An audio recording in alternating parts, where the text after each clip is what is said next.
Estamos de volta com Feito em Casa, a face luminosa do Piauí, na nossa TV Cidade Verde. Minhas irmãs, meus irmãos, é bom louvar a quem bem merece, como diria o Torquato Neto. Existe no Piauí um escultor que alguns pensam que é um artesão, que é o João Oliveira. Esse cidadão mora em José de Freitas e vem produzindo beleza há muito tempo. Trabalha com cimento, trabalha com madeira, trabalha com tinta e é capaz de percorrer toda essa trajetória com esses materiais sem perder o prumo e a capacidade de fazer bonito. Confiram o trabalho desse cidadão que pega uma raiz que iria para o fogo e transforma numa imagem e transforma numa escultura de beleza inigualável. Vejam.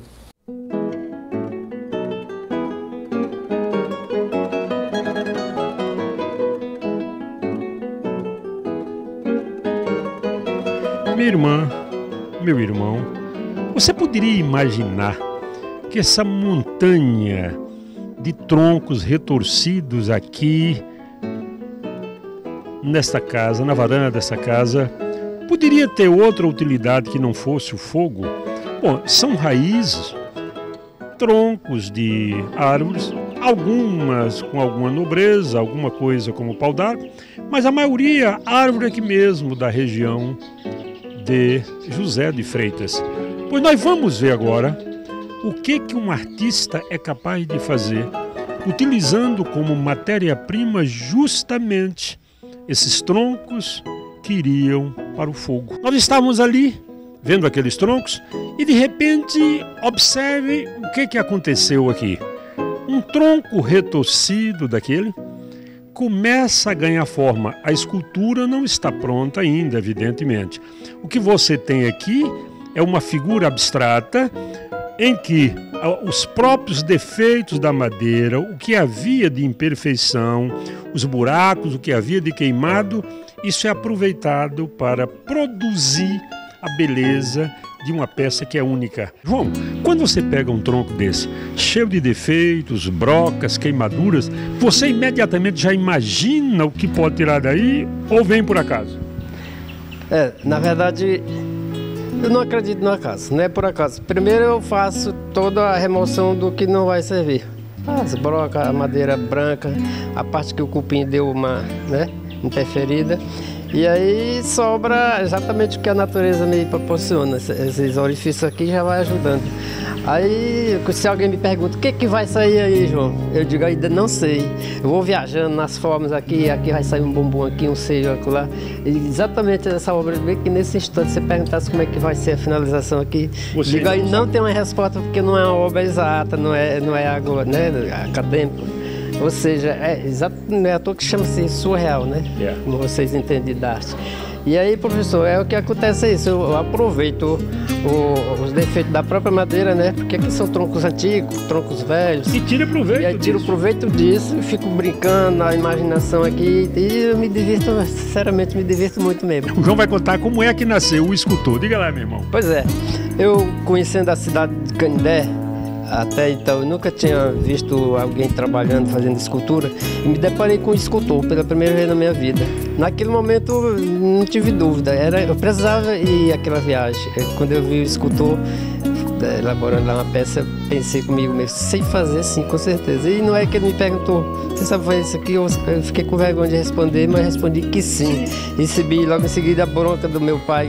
Você está mentindo, eu ensinei a fazer isso, menti.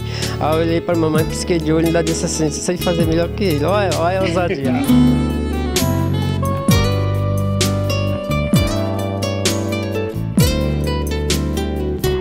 Dona Luísa, e quando o João começou a trabalhar essa escultura, o que a senhora achou? A senhora sabia que o João podia fazer um santo, uma imagem qualquer?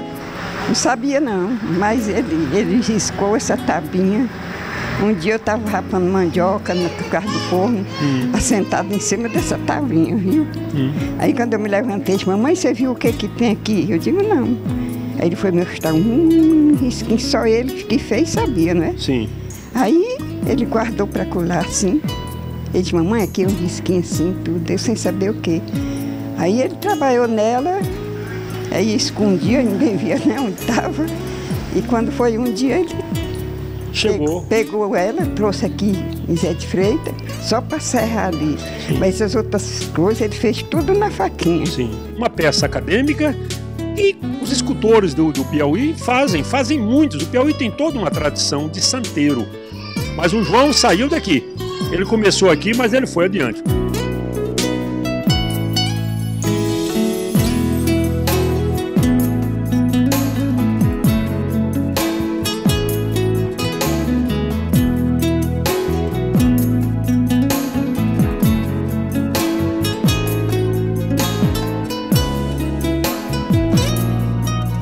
Vocês estão vendo o que o João é capaz de fazer. A primeira escultura, uma virgem.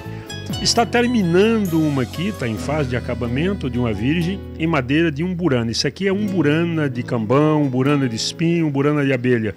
E aqui já tem uma peça praticamente pronta, que é uma pietá, não é? Uma pietá, uma peça acadêmica. Você está vendo que o João transita com a maior desenvoltura de uma forma abstrata para uma peça dessa que você poderia encontrar em qualquer altar de uma igreja brasileira. Agora vamos sair dali para cá e veja o que essa peça aqui, parece uma clave de sol, mas não é necessariamente, é uma peça extremamente moderna sob todos os aspectos.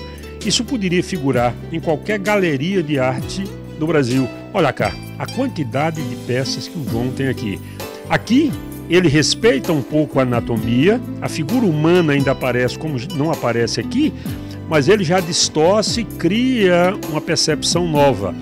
Essa peça lembra muito vagamente um ser humano, né, João? Muito vagamente, viu? Com certeza. Você observar, até as que nós diríamos bem abstratas, surreais, mas sempre tem um traço feminino. Mas aqui tem uma peça, Luana, essa peça é simplesmente maravilhosa. É uma peça pequena, que você jura que é feita, talvez de que, João? De louça, de argila, sei lá. Mas olha a beleza, o corte seguro do João, firme, e a perfeição da peça. Essa figura é cubista. Cubista, observe os traços aqui. E se você perguntar ao João o que é cubismo, ele vai ter muita dificuldade para explicar, porque o João não estudou artes plásticas. Agora, não estudou, mas faz. Olha essa figura feminina que se insinua na parte superior da peça e vai se impondo com a beleza fora do comum. Nós saímos dali, esculturas em madeira, e aqui tem um trabalho do João que eu particularmente gosto muito. É um trabalho acadêmico, poderia ser uma pintura, só que isso aqui não é pintura. Prestem atenção, é uma composição feita com pedras, e não são pedras especiais, não. O que tem de especial aqui é o ato de criar. O João trabalhou com pequenas pedras, pedrinhas que você encontra pelos monturos, fez essa colagem e está aqui uma bela virgem.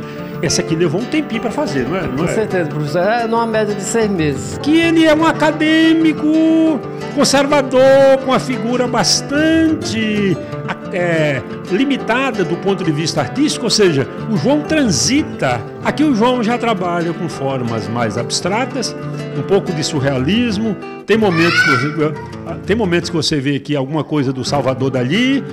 E é bom que se diga, o João não tem estudo acadêmico, não frequentou academias, não fez curso de arte plástica. O João simplesmente faz arte, na melhor expressão do termo.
A obra do cidadão fala por si, dispensa qualquer tipo de apresentação.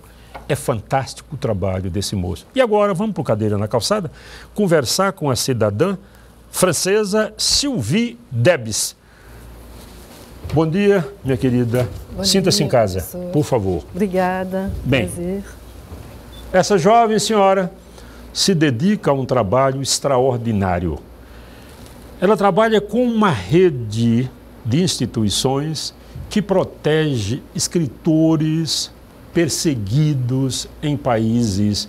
E, ao contrário do que você pensa, são centenas de escritores que não podem exercer o seu ofício onde vivem. Minha irmã, como é que funciona esta rede? Vocês vão atrás, procuram saber através da imprensa, ou vocês só acolhem os escritores que pedem efetivamente proteção a vocês? A rede está organizada de forma internacional e trabalhamos com o Pen Club Internacional de Londres, que ele sabe dos casos urgentes dos escritores perseguidos. Você tem entre 700 e 900 escritores perseguidos. Peraí, devagar. Entre 700 e 900? Isso. Você está ouvindo, meu irmão, em casa? Entre 700 e 900 escritores perseguidos no mundo hoje. Isso é estarrecedor, por favor. E, bom, desse número importante que está crescendo a cada ano, podemos dizer que alguns 70, 80 realmente estão em estado de urgência. E realmente, se não conseguimos tirá-los dos países, eles vão para a prisão, são torturados e assassinados.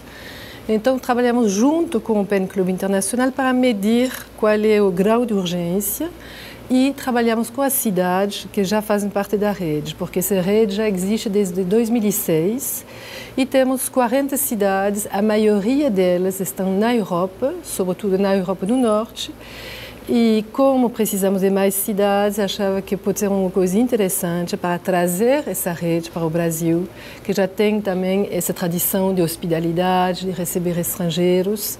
E estou trabalhando com várias cidades já no Brasil, como Rio, Curitiba, Rio Preto, Teresina, São Paulo, Belo Horizonte, para Porto Alegre, para ver se conseguimos fazer acordos com as cidades e com as universidades para receber esses escritores e integrá-los na vida cultural da cidade que recebe eles. O número maior de escritores perseguidos é na região do Oriente, naquele mundo árabe, ou mais aqui nessa região, algumas republiquetas, até na América Latina. Também na América Latina eu sei que existe esse problema, mas o número maior é de escritores do Oriente? Hoje em dia sim, porque basta ver os conflitos, a guerra na Síria, os problemas na Turquia, os problemas no Irã. Então, realmente, a maior parte, também a África do Norte, Marrocos, Algéria, etc., são os países onde você vai encontrar o maior número de escritores perseguidos. Alguns países também de África, como Eritreia, Nigéria, alguns países da Ásia e da Europa, da América Central, Honduras, Venezuela, por aí, mais ou menos. Curiosamente, os escritores, como diria o Milor Fernandes em relação aos humoristas, os escritores nunca atiram para matar. Os escritores simplesmente denunciam e mostram a crueldade de determinados regimes. E, ao longo da história da humanidade, sempre foram perseguidos de forma sistemática. É incrível como a intolerância em relação à crítica partindo de um escritor é uma coisa extraordinária. O que aconteceu na União Soviética, não é? O que aconteceu no leste europeu, em alguns países comunistas, a perseguição foi sistemática ao longo de toda a história da humanidade, não é? Sim. Mas talvez tem uma novidade hoje em dia, no final do século XX, é que por primeira vez escritores podem ser perseguidos no mundo inteiro. Em geral, eles estavam perseguidos só no país de origem deles. Se você pensar, por exemplo, no caso de Salman Rushdie, que ele foi perseguido pela fatwa do Imam Khomeini em 89, por livro Versos Satânicos, ele foi perseguido realmente em todos os países. Qualquer muçulmano teve a obrigação de assassiná-lo. Então, o tradutor dele para turco foi assassinado, o tradutor dele para italiano foi assassinado, livreiros, editores foram assassinados.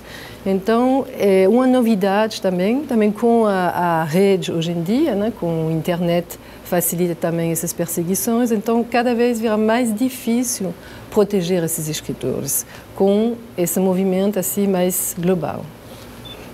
A rede pega um escritor que está sendo perseguido, digamos, na África, na República da África. Sim. E vocês pega esse escritor e transfere para um outro país que Sim. aceite recebê-lo e que lhe ofereça condição de trabalho. Sim. É esse o sentido da rede? Isso. E a rede trabalha basicamente com cidade e a cidade ela tem um compromisso com a rede ICOR. Nesse compromisso são receber e proteger o escritor durante 2 anos, porque 2 anos é um prazo mínimo para a pessoa, primeiro, poder se recuperar, porque uma pessoa que foi perseguida, torturada, vai chegar num estado emocional muito fraco, e também o tempo necessário para essa pessoa reconstruir a sua vida, porque, em geral, ela não pode voltar pelo país de origem. Mas esse tempo vai dar a possibilidade de ver em que país ela vai pedir asilo político, por exemplo, se ela vai fazer uma formação, virar professor de universidade, se ela vai se especializar em jornalismo, ela vai ter que encontrar uma forma de sobreviver fora da escritura, porque ela vai continuar escrevendo, mas ela vai ter que reconstruir a sua vida. Então, a cidade que se compromete, ela oferece hospedagem, alimentação, uma bolsa, paga também seguro de saúde, paga a passagem para a pessoa vir. E, ao mesmo tempo, esse escritor, essa pessoa, é um tipo embaixador do país onde ele vem, da cultura do país onde ele vem. E ele vai também trabalhar com a comunidade. Ele vai poder fazer palestras, conferências. Por exemplo, se pode ter uma cidade que trabalha com um teatro, aí ele chama um dramaturgo e esse dramaturgo vai trabalhar 2 anos com o teatro dessa cidade. Então, cada situação é diferente e a cidade também é muito importante, que você define o perfil do escritor. Se é homem, se é mulher, de que país, se é mais poeta, mais jornalista, cartunista, etc., para ele se integrar na cidade. Minha irmã, a receptividade da rede aqui no Brasil, você já esteve em algumas cidades brasileiras, você sentiu uma boa receptividade desse programa de caráter humanitário que vocês desenvolvem? Sim, já fizemos várias atividades. Por exemplo, eu gosto de trazer algum escritor já que participa dessa rede para vir aqui falar nas feiras do livro, fazer mesas redondas, fazer debates sobre essa questão, sobre essa situação. Em geral, as pessoas são muito impressionadas quando a gente começa a falar do número dos escritores perseguidos, porque as pessoas não têm imagem de que seja possível. Segundo, quando eles começam a interferir com esse escritor, se dá conta realmente da dificuldade que é, da necessidade também que representa participar de uma ação como essa. Então, em geral, as pessoas são muito receptivas, muito acolhedoras e já estamos começando a fazer algumas negociações, muitas vezes entre a própria prefeitura, uma universidade ou uma fundação, para envolver vários segmentos, digamos, da população da cidade que vai receber. Então, em geral, a receptividade aqui no Brasil é muito boa. Minha irmã, meu irmão que está em casa, imagine vocês que no século XXI as pessoas ainda sejam perseguidas pelo simples fato de expressarem aquilo que pensam. Um escritor é, acima de tudo, alguém que faz um registro de um momento histórico, independentemente da importância da obra desse cidadão ou desta cidadã, ele traduz uma realidade. E as perseguições políticas, a intolerância é um crime contra a humanidade. Isso é crime contra a humanidade. Bem, e agora vamos convidar aqui o Pedrinho para trazer uma cajuína para comemorar a presença de uma cidadã que dedica a vida a ajudar os outros. A senhora observa a elegância dele. Isso é uma deferência especial. Sucesso à nossa causa. Isso é uma causa do mundo e não dela.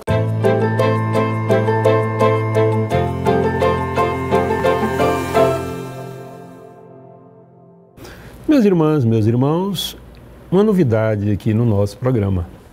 Vamos alternar agora. Numa semana teremos Língua Viva, na outra semana teremos a literatura brasileira em curso. Foi um pedido de alguns amigos, notadamente os meninos que vão fazer prova no Enem, conversar um pouco aqui descontraídamente sobre literatura brasileira. E como eu sofro de uma doença gravíssima de só saber trabalhar com mulher bonita perto de mim, eu convidei a Jeane para dar um brilho especial. Bom dia, Jeane. Bom dia, professor Sinéas. Tá tudo bem? Vai ser uma honra. Eu vim, na verdade, para aprender, viu? Aprender? Aqui com você. Escolheu um professor errado, mas vamos lá. Vamos conversar sobre o quê? Começa por onde? Me diz aí. Bom, tem uma sugestão. Manda. Vamos começar pelo começo. Que tal se começarmos com a carta de Pero Vaz Caminha? A gente pode considerar essa carta como uma obra literária, professor Sinéas? Olha, uma pergunta interessante, Jeane. Existem cartas e cartas, quer dizer, nem toda carta, evidentemente, tem caráter literário. A carta do Caminha tem, e não apenas do Caminha. Se nós recuarmos um pouco no tempo, Jeane, nós vamos pegar as cartas de São Paulo, você deve conhecer. Algumas são belíssimas sob todos os aspectos, não apenas o conteúdo religioso, mas o conteúdo literário das cartas de São Paulo. Se você vem um pouco mais para cá, 1903 aproximadamente, tem carta do jovem poeta do Rilke, que é um texto maravilhoso. Um pouco mais para cá, 19, por aí assim, você tem carta do pai, Kafka. E se viermos para o Brasil, temos até quarta-feira, Isabela, a belíssima carta que o Francisco Julião escreveu da prisão. São grandes documentos, documentos, né? Preciosos. A carta do Kafka, eu nunca vi uma coisa mais trágica, mais sofrida do que ele se queixando do pai, que não lhe dava a necessária atenção. A do Francisco Julião, ele escreveu, imagine você, Jeane, ele pedia à mulher que levasse leite para ele. E a mulher levava o leite e um filete de papel enfiado na rolha da garrafa. Nossa. E ele pegava um pedacinho de lápis, escrevia uma frase, dobrava, enfiava de novo na garrafa e conseguia burlar a vigilância. Disfarçar para fazer essa carta. E é um livro precioso. Se você não leu, procura saber. Até quarta-feira, Isabela, do Francisco Julião. Mas no caso da carta de Caminha... Por que é tão importante essa carta? Bem, em primeiro lugar, é um documento. É o que se chama de a certidão de batismo do achamento, como dizem os portugueses do Brasil. Na verdade, Jeane, não tem achamento nenhum. Os portugueses já sabiam da existência dessa terra. Já existia o Tratado de Tordesilha, que era justamente para garantir esse pedaço do mundo aos portugueses. Mas ainda assim, a Esquadra de Cabral trouxe um belo de um cronista que escreveu coisas primorosas. Uma visão ampla do que ele viu, retratou isso com propriedade e, inclusive, ele fez uma coisa que você não vai imaginar. Ele é o iniciador da sua profissão de publicitário. Nossa, e onde é que tem isso? Tem. Escuta cá. Tem uma passagem na carta em que ele diz o seguinte, vocês vão ler aí no monitor. Ele diz que quando os índios, ou quando um índio viu o colar de ouro no peito do capitão, apontou para o colar e apontou para a mata, como a dizer que ali existia ouro. Apontou para um castiçal de prata e apontou para a mata, como a dizer que ali havia prata. Presta atenção na maldade que tem nisso aí. O ouro em estado bruto não brilha. Portanto, o índio jamais poderia identificar o ouro associar. A prata em estado bruto é preta, quer dizer, o que o Caminha estava fazendo? Sabendo das dificuldades financeiras de Portugal, o que o Caminha fez? Atiçou a cobiça dos empresários. Onde tem ouro... Começou tudo aí, claro, né? Onde tem ouro e tem prata, era uma tentativa de fazer com que o empresariado de Portugal começasse a se interessar pela colonização do país na expectativa de encontrar ouro. Muito esperto, né? Muito bem. Esperto. E aí? Tem alguma passagem da carta que você já leu alguma coisa dessa carta? Sim, diga lá. Eu gosto muito dessa, vou ler para vocês. Diga. As águas são muitas, infindas, e em tal maneira é graciosa que, querendo aproveitar, dá-se-á nela tudo, por bem das águas que tem. Presta atenção, essa passagem é tão bonita e tão significativa que virou um dito popular. Às vezes as pessoas dizem isso sem saber nem quem é o autor, em se plantando nela tudo dá. Quantas vezes, né? sim, quantas vezes você já ouviu as pessoas dizerem isso? Não, o Brasil é um país maravilhoso, em se plantando nele tudo dá. Quer dizer, quem está dizendo isso não tem consciência que é a carta. Então, esse escrivão era um grande escritor. Um belo do escritor. O estilo é primoroso, o poder de síntese, a carta tem um tamanho exato. Não é muito longa, a ponto de cansar o rei, e nem poderia ser, e nem é tão curta que não deu uma visão panorâmica do que ele efetivamente apreciou. Agora, tem uma passagem na carta, bom, se o programa não fosse neste horário, eu teceria comentários mais instigantes sobre, mas há uma coisa nessa carta, Jeane, que é fantástica. O Caminha ficou de tal forma impressionado com a nudez das Índias, que ele fala 2 vezes disso. É de se esperar. Mas claro, eles vinham de uma terra em que as mulheres usavam aquelas roupas horrorosas. Pesadas. De repente as Índias, veja a passagem aí, eu selecionei um texto escrito numa linguagem perfeitamente publicável em qualquer lugar, veja como ele fala da nudez das Índias de uma forma tão delicada, tão lírica e com sensualismo muito bonito. Vejam, por favor. Então, eu diria a vocês que o Caminha cumpriu bem o papel dele. E para não fazer feio, terminou com um pedido que é o primeiro pistolão, o primeiro tráfico de influência. Que feio. Pedro Vaz Caminha inaugurou essa modalidade de coisa feia no Brasil. Eu recomendo a vocês, quem quiser ter interesse na carta, leiam essa versão aqui, que é muito boa, organizada por um professor competente. Existem muitas versões no mercado. Esta é boa, bem feita, não foi censurada, é da Lacerda Editores, e o autor é o Paulo Roberto Pereira. Uma belíssima edição com comentário. Então, o que diz ele? No final da carta, cheio de dedos, ele pede ao rei o especial favor de mandar vir um genro que se encontra numa ilha, não sei onde lá, para receber, digamos, algum tipo de benesse. O Brasil começou mal, mas nós vamos fazer disso aqui um país. Então é uma mania de português isso aí, não. Isso é mania do mundo mesmo. Nós incorporamos e aprimoramos, mas pode acreditar. Me permita aqui usar o slogan do cidadão que morreu agora, né, do Eduardo, né? Campos. Não vamos desistir do Brasil. Nós vamos fazer disso aqui um país. Vai demorar ainda um pouquinho, mas nós vamos fazer. É devagar certeza. E sempre. Sempre. Jeane, obrigado pela sua participação. E passando na próxima semana, na outra, vamos conversar sobre a literatura dos jesuítas. Um bom tema, né? Pois sim, vai ser uma conversa. Uma boa conversa. A graça Fico de feliz. Deus, tá? Minuto só. Bom dia a todos. Já estaremos de volta.